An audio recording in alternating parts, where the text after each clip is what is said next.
Non-catastrophic exits. One couple I worked with had mastered this game of push and pull. Sylvia and Ricardo had so many exits of the type that I refer to as non-catastrophic that they were rarely together. An indication of their success at staying apart was that they hadn't made love in over 3 years. Non-catastrophic exits are often difficult to detect. Nonetheless, they can drain a great deal of energy and intimacy from a relationship. As an assignment, I asked Sylvia and Ricardo to spend just one day together, doing something they both enjoyed. The very next day, which happened to be a Saturday, they agreed to go for a hike in the country and then go out to dinner. That morning, just as they were about to leave the house, Sylvia suggested that they invite a mutual friend along on the hike. It had been a long time since they had seen this friend, she reasoned, and besides, the friend always liked to get out of the city. Ricardo said that sounded like a bad idea. The whole purpose of the day was to spend time together. Why did she always want to louse things up? They argued heatedly for a good hour. Then Ricardo gave in. Sylvia called the friend, who was happy to come along. As they waited for him to show up, Sylvia read the paper and straightened the house, while Ricardo disappeared into the den to work his way through a stack of bills. The friend arrived, and the three of them got in the car and drove out to the country. On the drive, the two men sat in the front seat of the car, ostensibly because they had longer legs and needed the legroom, while Sylvia sat in the back seat, reading a book. During the hike, either Sylvia or Ricardo talked with a friend, while the other partner tagged along behind. When they got back to the city, the friend went home, and the couple made plans to go out to dinner. They decided to go to a restaurant that featured live entertainment. At the restaurant, Ricardo suggested they choose a table right in front of the musicians, so they could pay more attention to the music.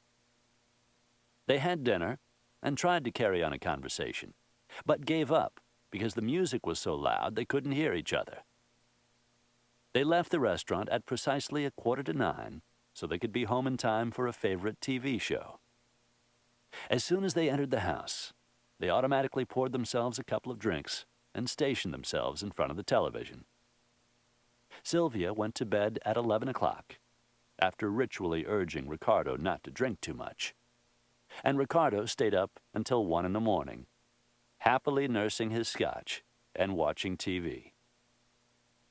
With consummate skill, they had managed to spend the whole day together without a moment of intimacy.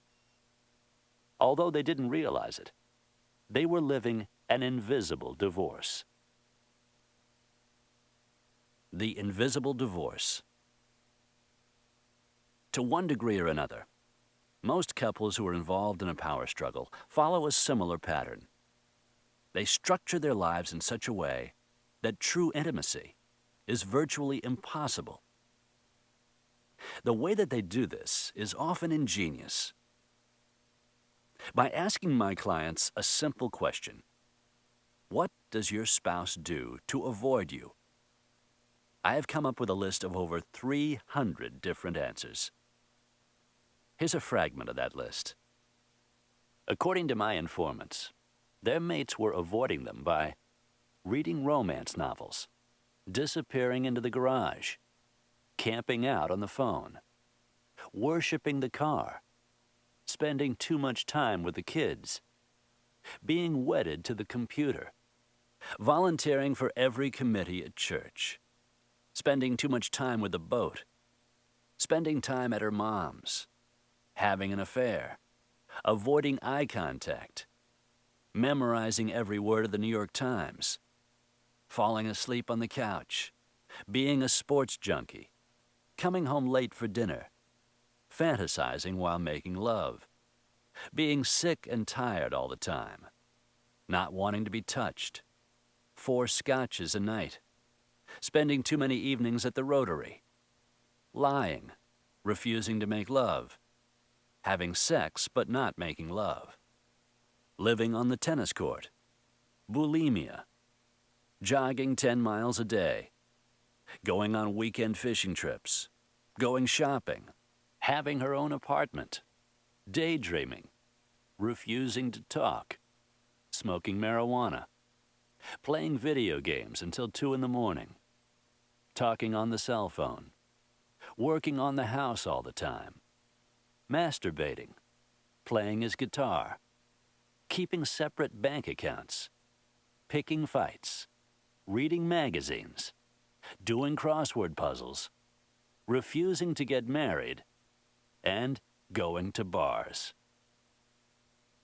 The fact that so many couples perforate their relationships with exits raises an obvious question.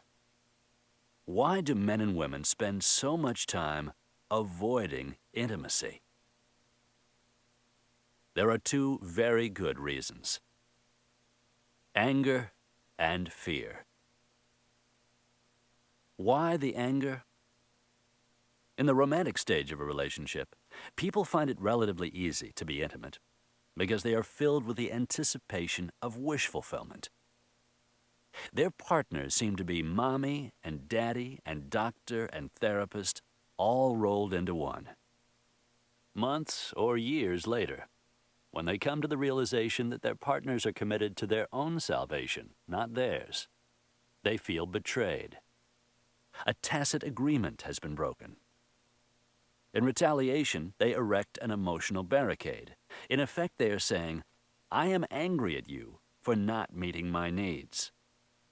Then they begin systematically to seek pleasure and satisfaction outside the relationship. Like a cow in a pen stretching its neck over a fence to graze on green grass, they look elsewhere for gratification. The husband who stays late at the office, even when he has finished the day's work. The wife who spends the entire evening reading to the children while her husband watches TV. Both of these individuals are trying to find pleasure that is missing from their relationships. The other reason couples avoid intimacy is fear. Specifically, the fear of emotional pain that might replicate what they experienced in childhood. On an unconscious level, many people react to their partners as if they were enemies. Any person, whether parent or partner or next-door neighbor, who is perceived by the old brain to be a source of need gratification, and then appears to be withholding that gratification, is cataloged by the old brain as a source of pain, and that raises the specter of death. If your partner does not nurture you and attend to your fundamental needs, a part of you fears that you will die, and it believes that your partner is the one who is allowing this to happen.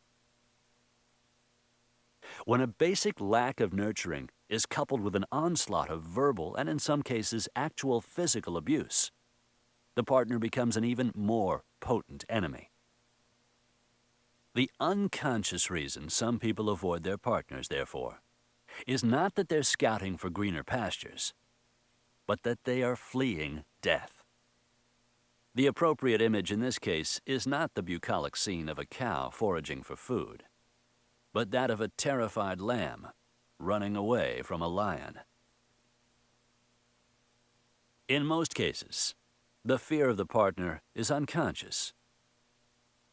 All that couples are aware of is a mild feeling of anxiety around each other and a desire to be with other people or to be involved in other activities. Occasionally, the fear is closer to the surface. One client told me that the only time she felt truly safe around her husband was when the two of them were in my office. He had never physically abused her, but their relationship was so filled with conflict that a part of her felt that her life was in danger. Narrowing your exits. What do I mean by exits? And why is it important to limit them? Basically, exits are a way to act out our feelings rather than put them into words. As an example, it's easier to stay late at work than to tell your partner that you feel unhappy every time you walk in the front door. You have an understandable reason for staying away. You don't want to feel depressed. Also, it would take a tremendous amount of courage to tell your partner how you really feel about being together. It is far simpler to stay late at work and avoid all the pain and the drama. But in order to have a satisfying love relationship, both partners need to draw their energy back into the relationship. First of all, it is very difficult to identify what is wrong in a relationship if the participants keep themselves distant and distracted. Even more important, two intimate partners cannot reconnect with each other until they are physically and emotionally available.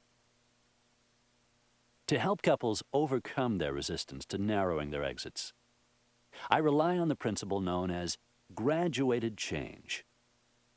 You've probably discovered this principle in your own life. It is easier to tackle a difficult project if you divide it into small, manageable tasks. You can then rank the tasks in order of difficulty and attack the easy ones first. Graduated change makes the entire project seem more manageable. When you come to Part 3, you will find complete instructions for making a commitment to first narrowing, then closing your exits. But I want to be sure to emphasize here that this is an ongoing process and not a one-time event. Basically, it involves talking with your partner about your feelings, rather than acting them out. Here's an overview of how it works. Imagine two people who are trapped in an unsatisfying relationship. To make up for the emptiness, they have filled their lives with substitute pleasures. Let's focus on the woman's exits. In addition to the responsibilities involved in having a career and raising two children, she has an active social life, a position on the community board, a passion for physical fitness, 2 music lessons a week, and an addiction to science fiction novels. These activities help reduce her underlying feeling of despair, but they drain vital energy away from her love relationship. If this woman were to decide to cut back on some of her activities, she would first have to determine which of her numerous involvements could properly be termed an exit. Like many people, she would probably find a degree of validity in virtually everything she did. When you do the commitment exercise in Part 3, you may have this same initial confusion. What is an exit? And what is an essential activity or valid form of recreation? The way to find out is to ask yourself the following question. Is one of the reasons I'm doing this activity to avoid spending time with my partner? Most people know whether or not this is the case. If the answer is yes, that makes the activity an exit and a subject for a conversation with your partner.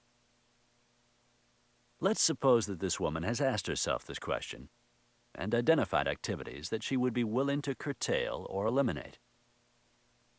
Next, she would rank them according to difficulty and choose the ones that would be easiest for her to give up. For example, she might decide it would be relatively easy to make 2 changes: jog 3 days a week instead of 5, and read her novels on her lunch hour, not in the evenings, when she could be spending time with her husband. She might also decide that it would be difficult, but not impossible, for her to find someone to take over her position on the community board. Other changes would be more difficult. If she were to go ahead and make the 2 easy changes, however, she would liberate several additional hours a week to devote to her relationship.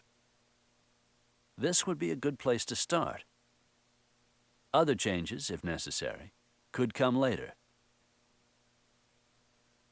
At the same time that this woman would be eliminating her exits, her husband would be going through a similar process. He, too, would be examining his activities, identifying his exits, and beginning a systematic program of reduction. As a result of this exercise, they would be spending significantly more time together. As we have said, and it bears repeating, the commitment to closing an exit is not a specific event that occurs at a particular moment. It is a process that may take considerable time, sometimes several months. One reason it takes so long is that it requires a lot of soul searching for people to identify their own exits and the reasons behind them. Then it takes courage to discuss the exits with their partners. But paradoxically, once the conversation takes place, the exits become much easier to narrow and eventually close. Talking openly about them creates a deeper sense of connection between the two individuals and reduces their need to stay isolated.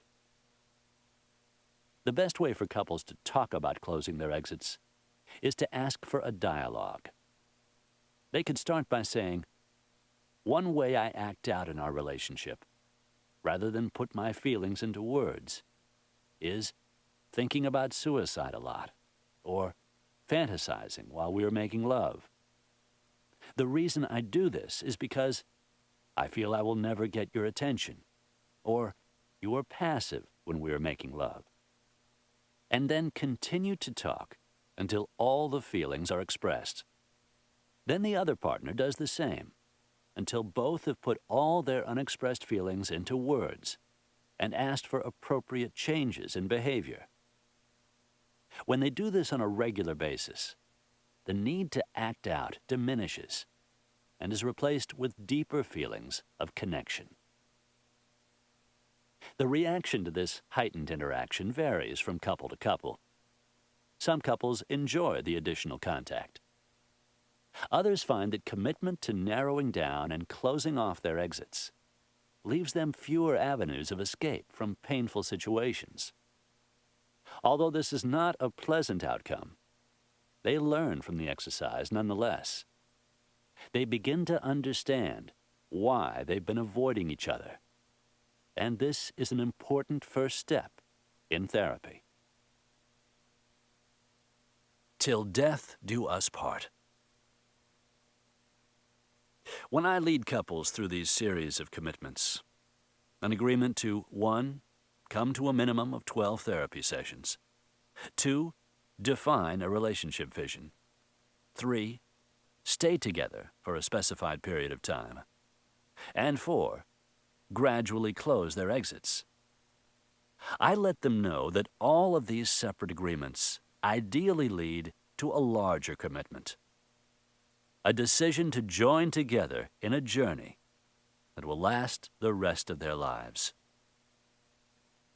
Although this decision cannot be made at the beginning of therapy, I want couples to know that in order to obtain maximum psychological and spiritual growth, they need to stay together not for 3 months or 3 years or even 3 decades, but for all of their remaining years. Childhood issues do not present themselves to be resolved in one tidy package. They come to the surface slowly, usually the most superficial ones first. Sometimes a problem has to present itself a number of times before it is even identified as a significant issue. And sometimes a psychological need is so deeply buried that it is only triggered by a crisis or the demands of a particular stage of life. Ultimately, it takes a lifetime together for a couple to identify and heal the majority of their childhood wounds. In a culture where serial monogamy is a way of life, the idea of a permanent commitment to one partner has a quaint, old-fashioned ring to it. The prevalent question of the 1950s, "Can this relationship be saved?" has now become, "Should this relationship be saved?" And millions of people decide that the answer is no. In fact, ironically, many people now view divorce as an opportunity for personal growth.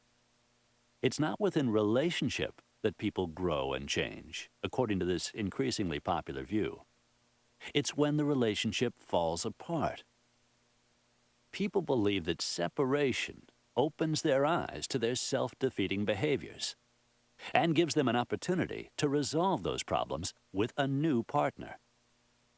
But unless they understand the unconscious desires that motivated their dysfunctional behavior in the first relationship and learn how to satisfy those desires with the new partner, the second relationship is destined to run aground on the same submerged rocks.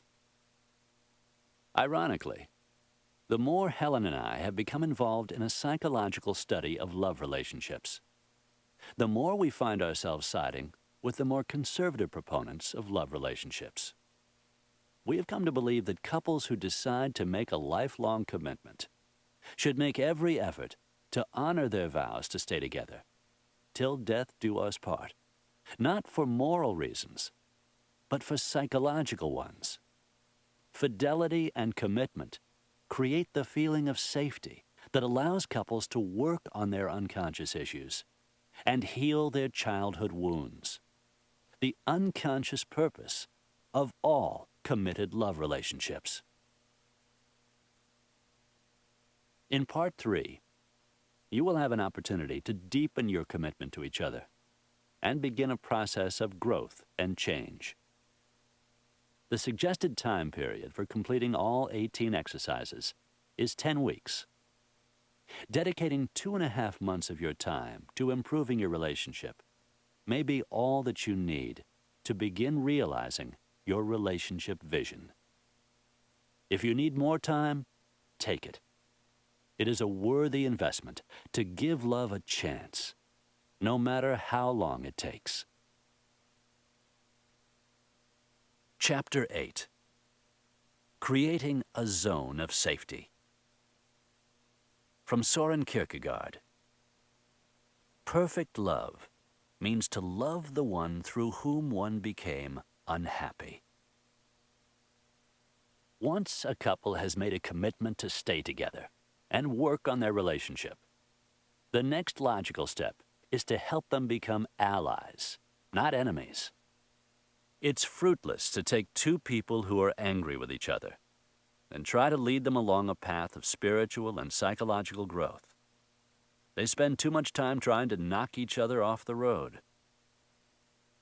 In order to make the surest and fastest progress toward their relationship vision, they need to become friends and helpmates.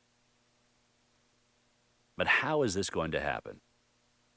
How can couples put an end to their power struggle when they haven't had the opportunity to resolve their fundamental differences? Love and compassion are supposed to come at the end of the therapeutic process, not at the beginning. I found a solution to this dilemma in my studies of the behavioral sciences. I learned that I could influence the way a couple feels about each other by helping them artificially reconstruct the conditions of romantic love.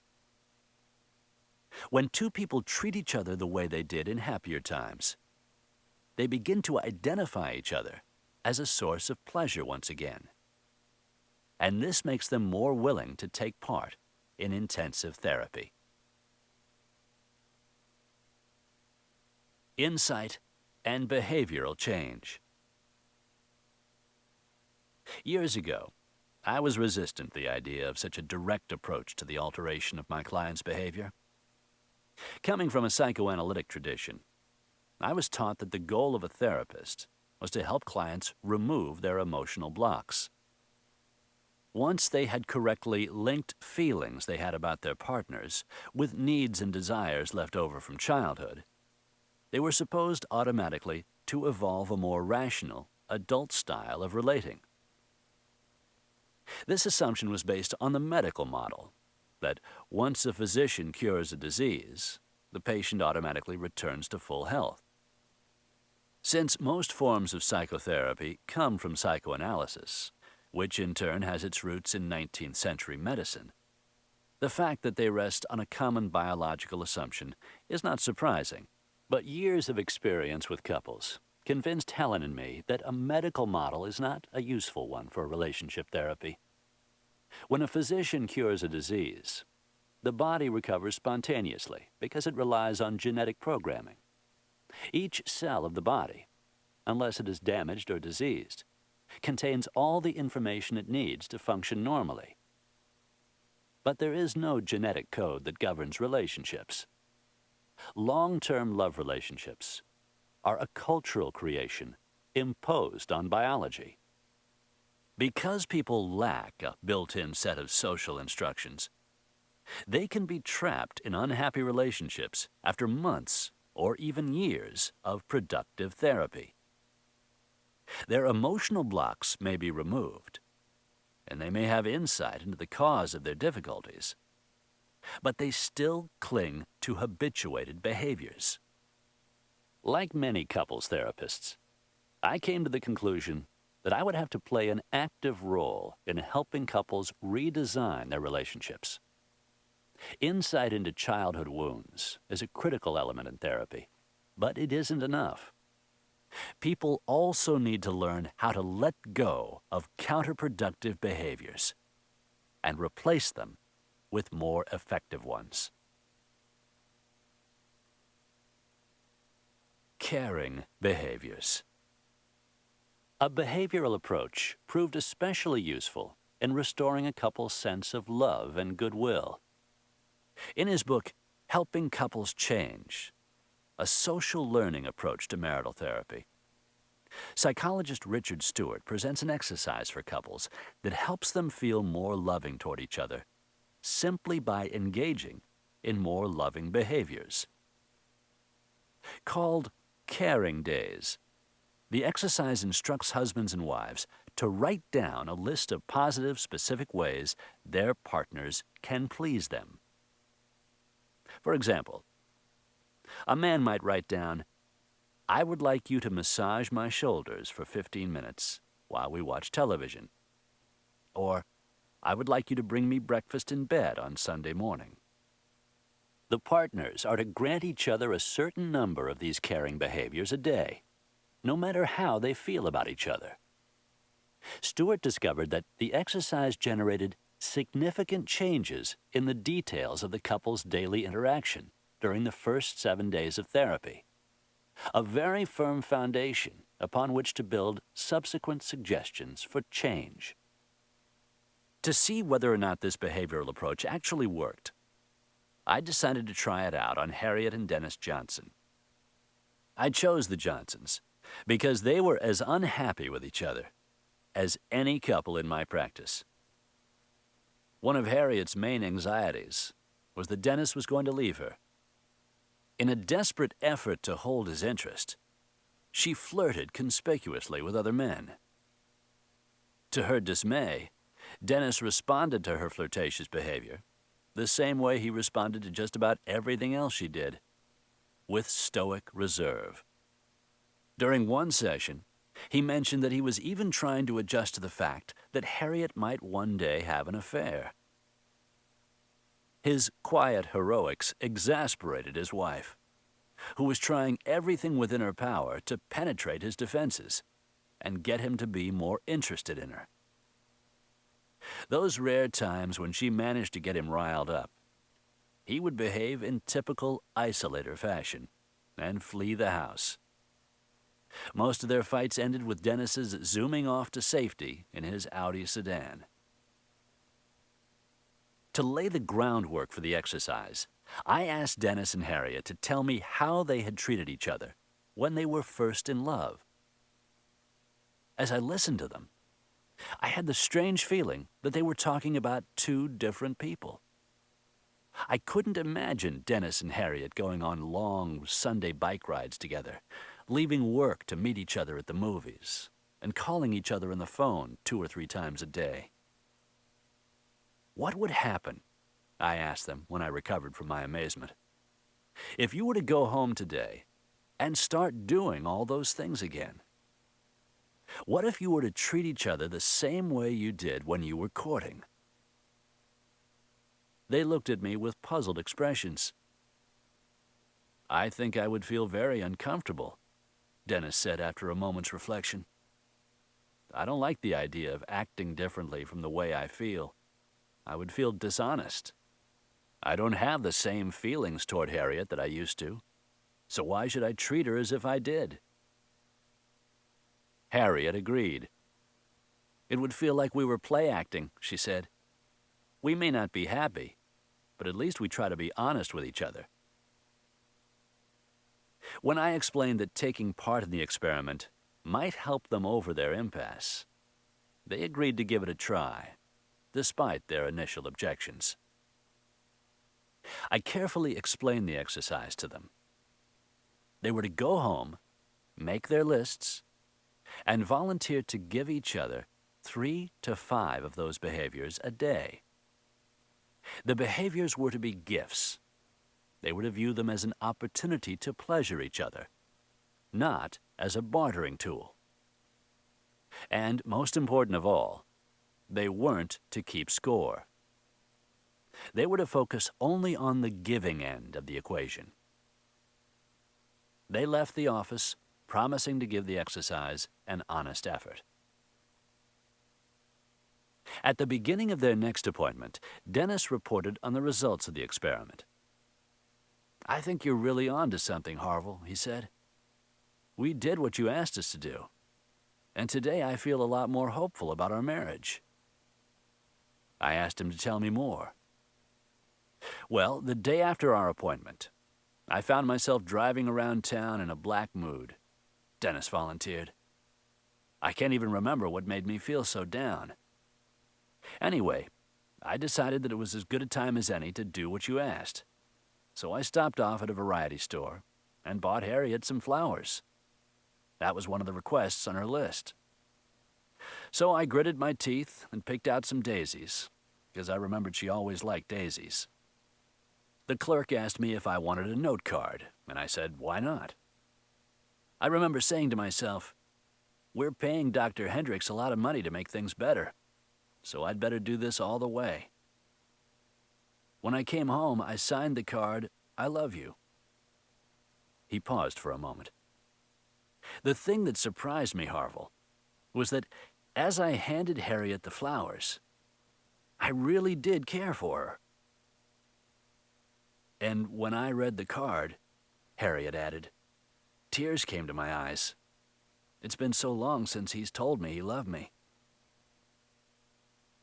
They went on to describe all the other things that they had done to please each other. She had cooked him pot roast and potato pancakes, his favorite dinner. He had agreed to curl up together in bed as they fell asleep, instead of turning his back to her. She had gotten out her yarn and needles and started knitting him a sweater vest. As they were recounting these events, there seemed to be remarkably little tension between them. When they left the office, I noticed that as Dennis helped Harriet on with her coat, she smiled and said, "Thank you, honey." It was a little thing, but it was the kind of pleasurable give and take that had been so absent in their relationship. I asked Dennis and Harriet to continue to give each other caring behaviors, and at each session they reported a gradual improvement in their relationship. They not only were treating each other more kindly, but were also more willing to explore the issues that underlay their discontent. They spent less of their time in my office complaining about each other, and more time exploring the childhood issues that were the reasons for their unhappiness in the first place. Because Stewart's exercise proved so helpful for Dennis and Harriet, I used it as a model for an expanded exercise that I labeled re-romanticizing, because it effectively restored the conflict-free interactions of romantic love. I introduced the re-romanticizing exercise to my other clients, and almost without exception, when couples began artificially to increase the number of times a day that they acted lovingly toward each other, they began to feel safer and more loving. This intensified the emotional bond between them, and as a result, they made more rapid progress in their therapy. I will explain the details of the re-romanticizing exercise more fully in Part 3. When you carefully follow the directions, you too will experience an immediate improvement in the climate of your relationship. The exercise is not designed to resolve your deep-seated conflicts, but it will reestablish feelings of safety and pleasure and set the stage for increased intimacy. Why does it work? Why is this simple exercise so effective? The obvious reason is that through daily repetitions of positive behaviors, the old brain begins to perceive the partner as someone who nurtures me. Painful memories are overlaid with positive transactions, and your partner is no longer categorized as a bringer of death, but as a wellspring of life. This opens the way for intimacy, which is only possible in a context of pleasure and safety. But there are other, subtler reasons the exercise works so well. One is that it helps people erode the infantile belief that their partners can read their minds. During romantic love, people operate out of the erroneous belief that their partners know exactly what it is that they want. When their partners fail to satisfy their secret desires, they assume that they are deliberately depriving them of pleasure. This makes them want to deprive their partners of pleasure. The re-romanticizing exercise prevents this downward spiral by requiring couples to tell each other exactly what pleases them, decreasing their reliance on mental telepathy. Another consequence of the exercise is that it defeats the tit-for-tat mentality of the power struggle. When couples take part in the re-romanticizing exercise, they are instructed to pleasure each other on an independent schedule. They mete out a prescribed number of caring behaviors a day, regardless of the behavior of their partners. This replaces the natural tendency to hand out favors on a quid pro quo basis. You do this nice thing for me, and I'll do that nice thing for you. Most relationships are run like a commodities market, with loving behaviors that coin and trade. But this kind of love does not sit well with the old brain. If John rubs Martha's shoulders in the hope that she will let him spend the day going fishing, a built-in sensor in Martha's head goes, "Look out, price tag attached. There is no reason to feel good about this gift because I'll have to pay for it later." Unconsciously, she rejects John's attentions because she knows that they were designed for his benefit, not hers. The only kind of love that her old brain will accept is the kind with no strings attached. I will rub your shoulders because I know that you would like it.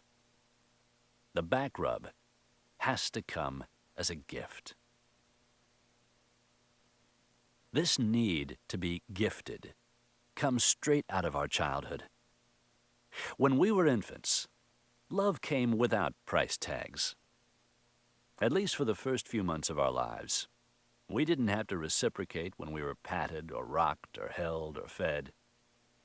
And now, in adulthood, a time-locked part of us still craves this form of love. We want to be loved and cared for without having to do anything in return. When our partners grant us caring behaviors independent of our actions, our need for unconditional love appears to be satisfied. A third benefit of this exercise is that it helps people see that what pleases them is the product of their unique makeup and life experience, and can be very different from what pleases their partners. This reinforces the fact that they are separate people. Often, partners in a relationship cater to their own needs and preferences, not to each other's. For example, a woman I once worked with went to a great deal of trouble to give her husband a surprise 40th birthday party. She invited all his friends, cooked his favorite foods, borrowed a stack of his favorite 1960s rock and roll records, and organized lively party games. During the party, her husband acted as if he were enjoying himself. But a few weeks later, in the middle of a counseling session, he got up the courage to tell his wife that he had been secretly miserable. "I've never liked having a fuss made about my birthday," he told her. "You know that. And especially not my 40th birthday. What I really wanted to do was spend a quiet evening at home with you and the kids. Maybe have a homemade cake and a few presents. You're the one who likes big, noisy parties." His wife had taken the golden rule, do unto others as you would have others do unto you, a little too literally. She had unwittingly given her husband a party that suited her tastes, not his. The re-romanticizing exercise circumvents this problem by training couples to do unto others as they would have you do unto them. This turns their random caring behaviors into target behaviors, behaviors that are designed to satisfy their partner's unique desires. When couples regularly give each other these target behaviors, they not only improve the superficial climate of their relationship, they also begin to heal old wounds. I have an example from my personal history. Helen and I faithfully perform the same exercises that I assign my clients. And the re-romanticizing exercise is one that we have done so many times, it has become integrated into our relationship. It's something we do without thinking. One of the things that I ask Helen to do for me is to turn down the covers before we go to bed. This request comes from an experience I had over 40 years ago. After my mother died, I was taken in by my sister, Maisie Lee.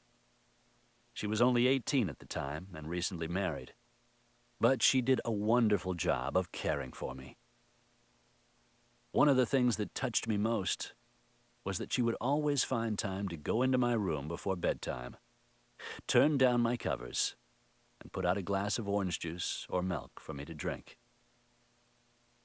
Today, when Helen turns down the covers for me before I climb into bed, I remember Maisie Lee and all that she did for me, and I feel very loved indeed. On a deep level, this simple action is recreating the vital parent-child bond. I feel secure again, and the injury of my childhood is repaired in an adult relationship that has become a zone of love and safety. The surprise list. After introducing the re-romanticizing exercise to scores of couples, I began to notice a curious phenomenon. The positive value of doing this exercise seemed to flatten out after a few months. The couples were faithfully following the instructions, but they were no longer experiencing the deep pleasure they had had when they began doing the exercise. It occurred to me that I needed to build the concept of random reinforcement into the exercise.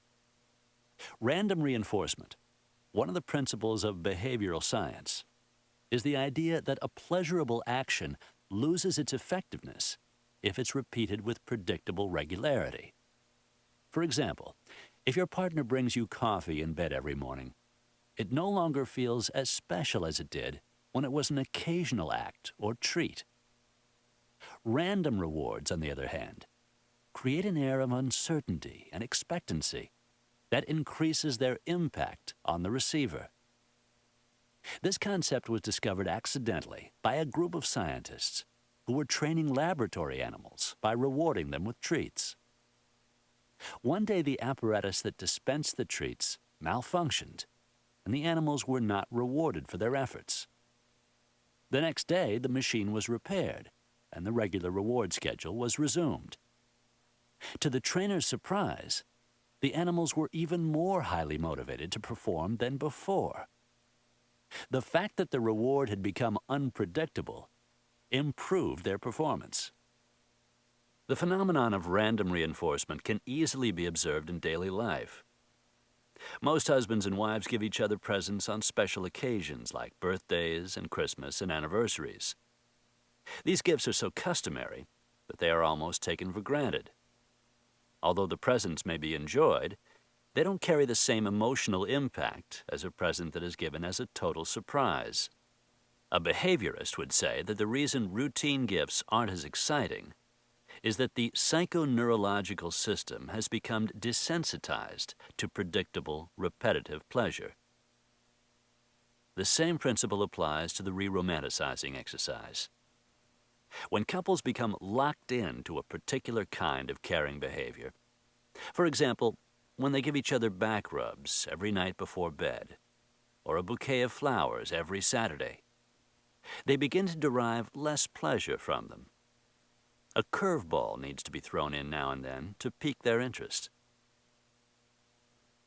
To add this element of suspense, I created the idea of the surprise list exercise.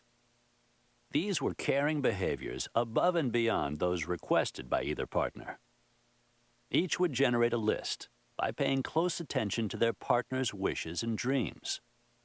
A woman who casually mentioned to her husband that she liked a dress she saw in a store window might be delighted to find that very dress, in the correct size, hanging in her closet. A man who expressed his interest in Gilbert and Sullivan might open the mail and find a love note from his partner and 2 tickets to a Gilbert and Sullivan opera. When couples added unanticipated pleasures like these to their regular caring behaviors, the beneficial effect of the exercise continued on a gentle rise. The fun list. As time went on, I made another addition to the re-romanticizing process. I asked couples to engage in several high-energy, fun activities a week. These were to be spontaneous, one-on-one activities like wrestling, tickling, massaging, showering together, jumping up and down, or dancing. Competitive sports like tennis qualified only if a couple could play the game without stirring up tension. The reason I added more exuberant activities to the list was that most people tend to choose fairly passive activities as their caring behaviors. They have forgotten how to have fun together. As soon as I noted this trend, I surveyed all my clients and found that they spent on average about 10 minutes a week playing and laughing together. Improving this bleak statistic became a priority for me. I knew that when couples have fun together, they identify each other as a source of pleasure and safety, which intensifies their emotional bond. When the old brain registers a positive flow of energy, it knows that the person associated with the energy is connected to life and safety, and the two people begin to connect with each other on a deeper, unconscious level. The fear of pleasure. With the addition of the surprise list and the fun list, I now had a useful tool to help couples begin therapy on a positive note. But like any exercise that leads to personal growth, this simple exercise was often met with resistance. A certain degree of resistance is to be expected when a husband and wife have been treating each other like enemies for 5 years. It's going to feel strange to start writing love notes again. The exercise is going to feel artificial and contrived, which of course it is. And to the old brain, anything that is not routine and habituated feels unnatural. The only way to lessen this automatic resistance is to repeat a new behavior often enough so that it begins to feel familiar and therefore safe. A deeper source of resistance to the exercise, however, is a paradoxical one: the fear of pleasure. On a conscious level, we go to great lengths to seek happiness. Why then should we be afraid of it? To make sense of this reaction, we need to remember that the sensation of being fully alive is deeply pleasurable. When we were young children, Our life energy was boundless, and we experienced intense joy. But some of our pleasure was curtailed by our caregivers so that we could be safe and conform to social norms. Girls don't yell and run. Don't jump on the couch. Be careful. Come down from that tree. You're making too much noise. But our fun was also cut short because it threatened the repressed state of our caregivers. They had long given up diving into the lake, rolling down the hill, skipping down the sidewalk, and jumping up and down for joy. As these limits were imposed on us, sometimes in punitive ways, we began to make an unlikely association between pleasure and pain. If we experienced certain kinds of pleasure, or perhaps a high degree of pleasure, we were ignored, reprimanded, or punished.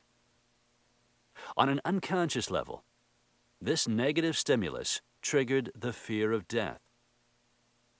Eventually, we limited our own pleasure so that we could reduce our anxiety. We learned that to be fully alive was dangerous. However, applying the strange logic of children, we didn't blame our parents or society for equating pleasure with pain. It simply appeared to be our lot in life. We told ourselves, my parents limited my pleasure, so I must not have been worthy of it. It was somehow safer to believe that we were intrinsically undeserving than to believe that our parents were incapable of meeting our needs or had deliberately diminished our happiness. Gradually, we developed a built-in prohibition against pleasure. People who grew up experiencing a great deal of repression tend to have a particularly hard time with the re-romanticizing exercise. They have difficulty coming up with any requests, or they sabotage their partner's efforts to carry them out. For example, one of my clients, a man with low self-esteem, wrote down on his list that he would like his partner to give him one compliment a day. This was easy for his partner to do because she thought he had a lot of admirable qualities.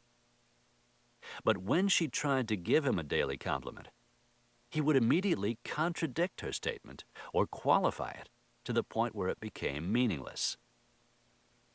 If she were to say something like, "I liked the way you were talking to our son Robbie last night," he would nullify it with a self-criticism. "Yeah, well, I should do that more often. I never spend enough time with him." Hearing anything good about himself was ego-dystonic, incompatible with his self-image. His determination to maintain this negative opinion was so strong that I had to train him to respond mechanically to his wife's kind remarks with a thank you and leave it at that.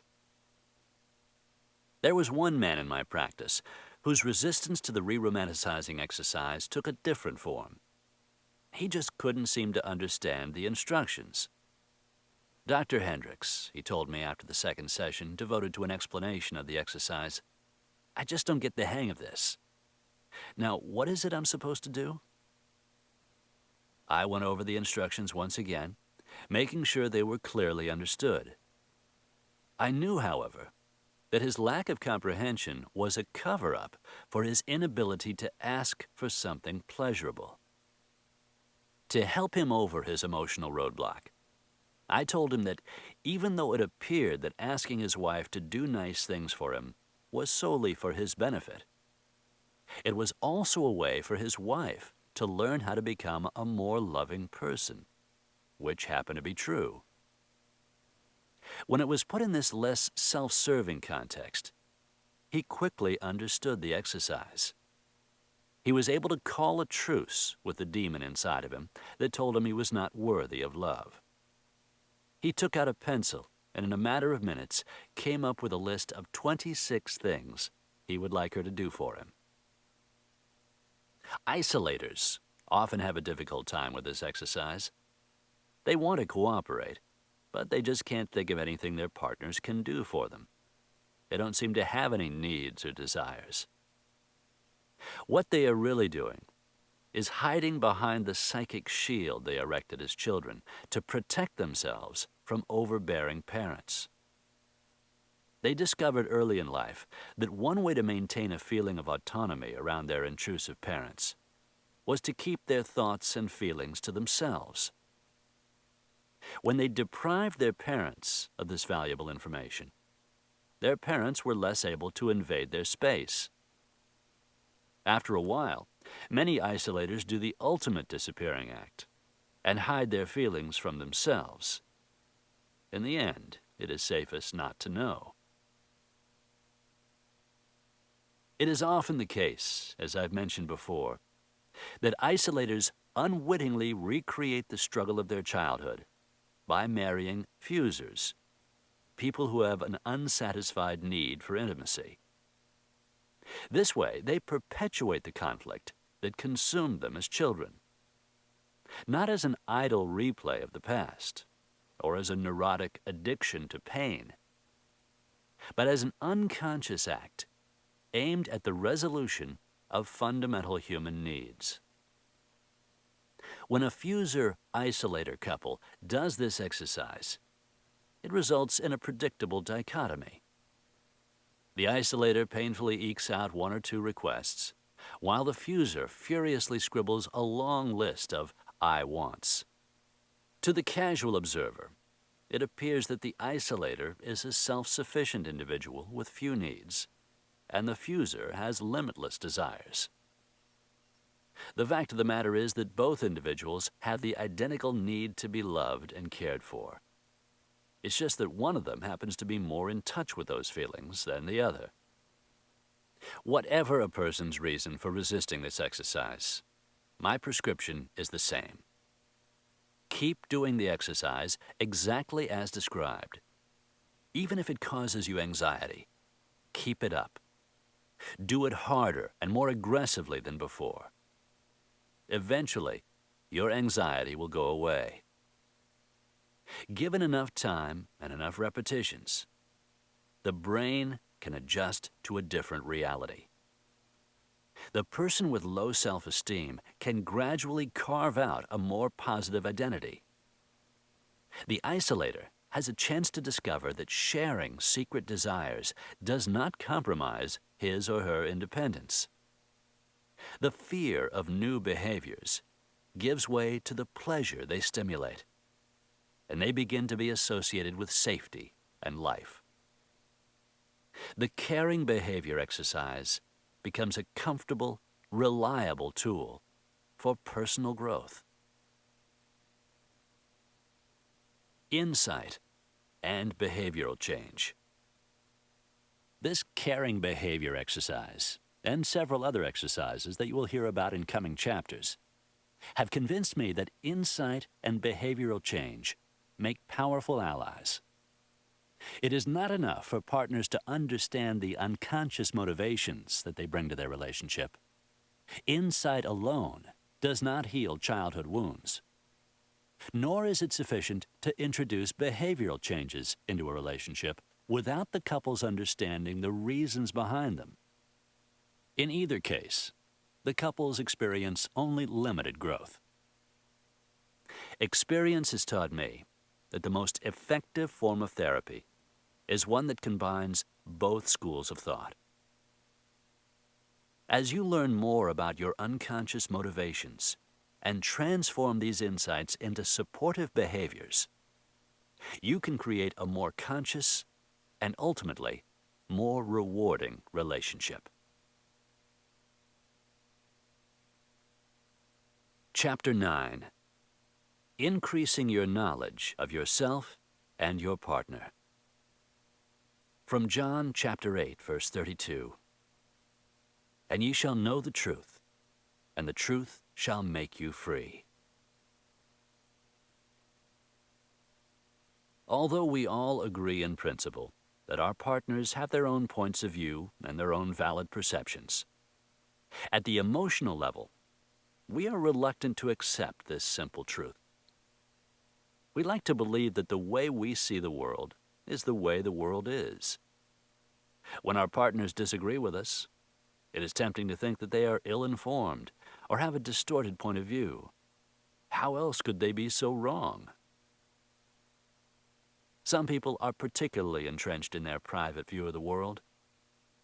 This was especially true for a client of mine named Gene, the director of a successful corporation. He was very bright and accustomed to dominating those around him with the sheer force of his intellect. He totally eclipsed his wife, a gentle and good-hearted woman named Judy, who would sit beside him with her chin drawn in and her shoulders hunched forward, looking like a chastened child.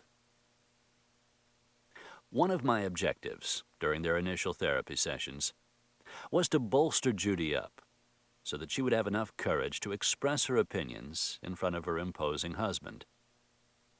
In psychology textbooks, this is called implementing the therapeutic balance. Normally, as soon as she would utter a few sentences, Gene would pounce on her and refute whatever she had to say. "That's a lie. That's absolutely not true," he would blurt out. Then he would launch into a defense of his position. His summation was invariably the same. "This is not just my opinion, Dr. Hendricks. It happens to be the literal truth." And I could see that he truly believed that his point of view was the only valid one, that he alone had a grip on reality. It was pointless for me to try to convince him verbally of the narrowness of his vision. He would have turned our conversation into a forensic debate, and I had no doubt who would win. At the beginning of our 8th session together, however, I had a sudden inspiration. Judy had just ventured an opinion about a recent encounter between Gene and his father. Apparently, she and Gene and her father-in-law had gone out to dinner together, and Gene's father had said something to Gene that had wounded his pride. Judy's perception was that Gene's father had been trying to give him some constructive criticism. Gene's perception was that his father had been cruel and spiteful. "You are wrong again, Judy," Gene intoned. "How could you be so blind?" I interrupted their conversation and told them that I wanted them to put their difference of opinion aside for a moment and spend 10 minutes listening to a classical music tape that I happened to have in the office, a recording of Franck's Violin Sonata in A. I slipped the tape into the cassette player and invited them to listen to the music and pay attention to any images that came to their minds. They both were a little puzzled by my request, and I sensed an impatience in Gene. How was listening to music going to help them resolve their difficulties? But by now, Gene had enough confidence in me to allow me to run the therapy sessions. He figured there must be some reason for my unusual suggestion. The three of us sat back and listened to the music. I stopped the tape after the second movement, and knowing full well that I was walking into a minefield, casually asked Judy and Gene what they thought of the music. Gene spoke first. "What a lovely piece," he said. "It was so lyrical. I especially enjoyed the violin part in the first movement." He hummed several bars, and I was impressed by his ability to remember the notes and to hum them on key. Among his numerous attributes, he apparently had perfect pitch. "Such a beautiful melody," he continued. "For some reason, the image that came to my mind was of the ocean. There were qualities to the music that reminded me of a Debussy sonata. Even though Franck is less impressionistic, there is the same sensuous texture. It must be the French heritage." I turned to Judy and asked for her opinion. "That's funny," she said, in a voice that was so low I had to strain to hear her. I had a different feeling about the music. She burrowed deeper into the leather armchair, showing no desire to elaborate. How could she measure up to her husband's learned critique? "Tell me what you saw in it, Judy," I urged. "I'd like to know what you were thinking, too." "Well," she said, clearing her throat, "I guess the music seemed kind of stormy to me, especially the piano part. All those chords. I got the image of storm clouds and wind and a darkening sky. "Honey, what makes you think it was so dramatic?" Jean asked, in the patronizing tone of voice he reserved for his wife. I almost fell asleep, it was so soothing. "Listen to it more closely, Judy, and you'll see what I mean. It has to be one of the most lyrical pieces of music ever written. Don't you agree, Dr. Hendricks?" Like many people, he spent a great deal of time trying to get his therapist to see his side of the story. "Yes, I do, Jean," I obliged him. I sensed a gentleness to the music, a romantic quality that at times was very soothing. Then I turned to Judy and said, "But I also agree with you, Judy. There were parts that seemed to have a real sense of passion and drama. I guess I'm agreeing with both of you." Jean started drumming his fingers on the arm of his chair. "I have an idea," I said. "Why don't the two of you listen to the tape again? But this time, I want you to see if you can find evidence that supports your partner's point of view. Jean, I want you to look for the dramatic tension. Judy, see if you can find the lighter, poetic touches." I rewound the tape, and they listened to the piece for the second time. Once again, I asked for their opinions. This time, both Jean and Judy heard qualities in the sonata that had previously eluded them.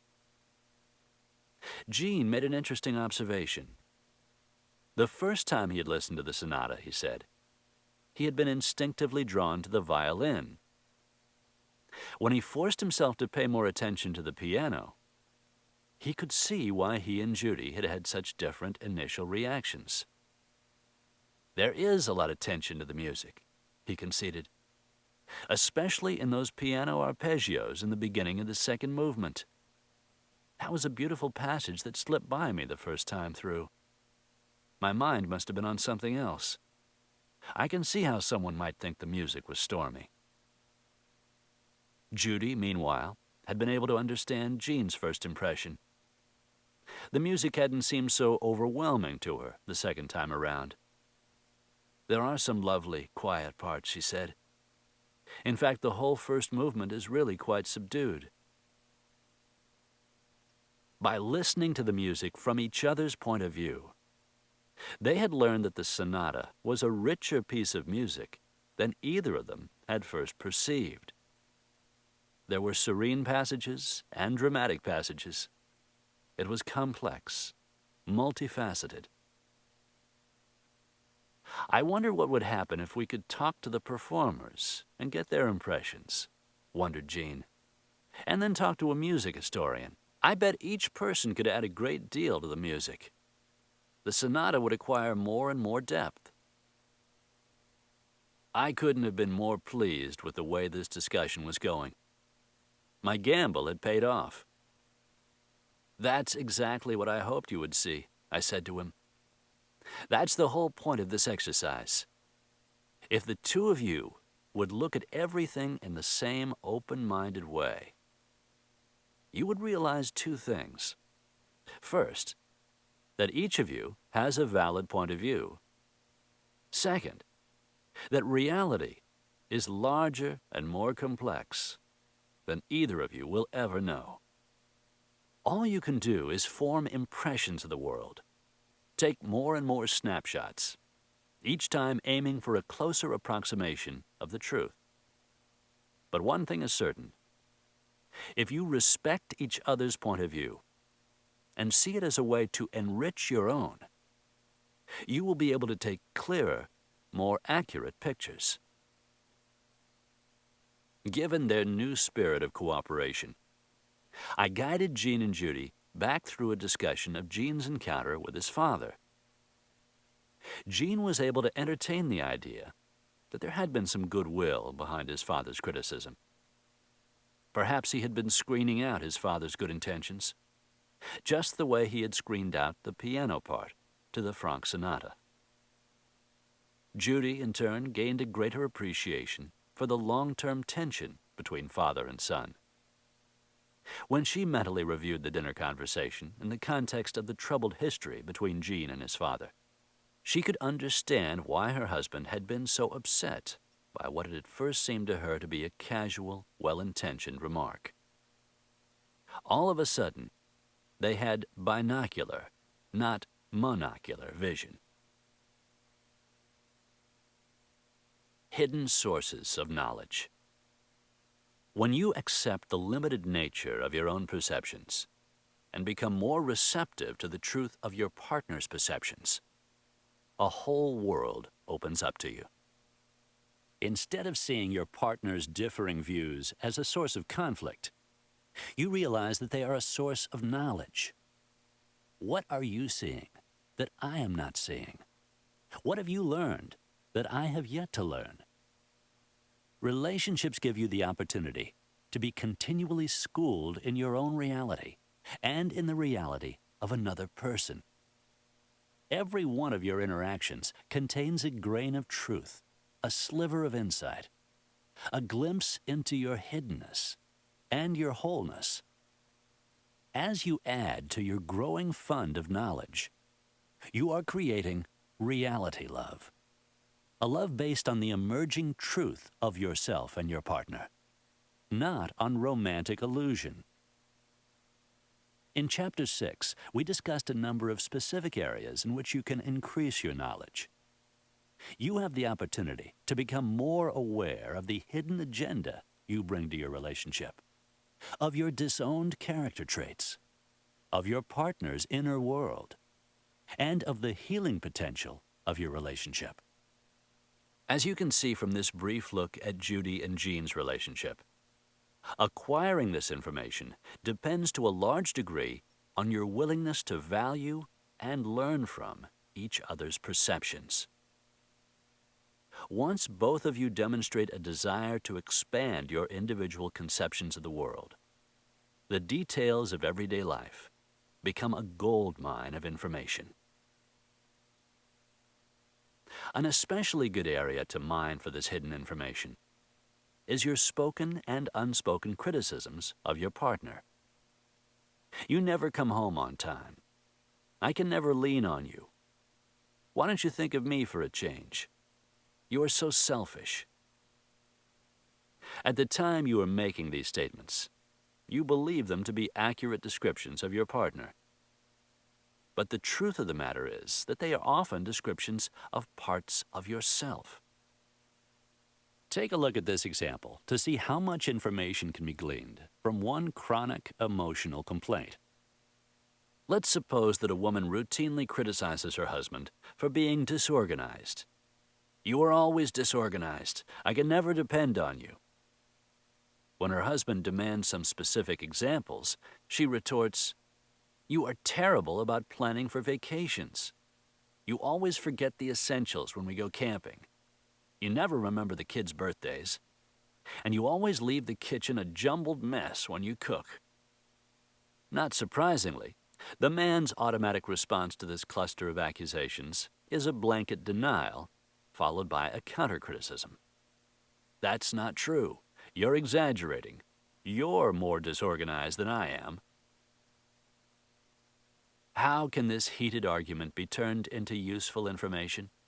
First, the man would learn something about himself if he assumed that his partner's criticism contained an element of truth. Most people are experts at spotting their mate's Achilles heel. Unfortunately, most people deliver this valuable information in an accusatory manner, immediately arousing the partner's defenses. If this man were able to override his defensive response, he would be able to see that there are indeed many areas of his life in which he is not well organized. The pain of hearing a criticism is largely due to its accuracy. If he could accept the truth in his wife's remarks, he would become more aware of a significant disowned trait. That would eliminate his need to project this trait back onto his wife, and it would also give him the data he needed in order to grow and change. This observation about the hidden information contained in a criticism can be expressed as a general principle.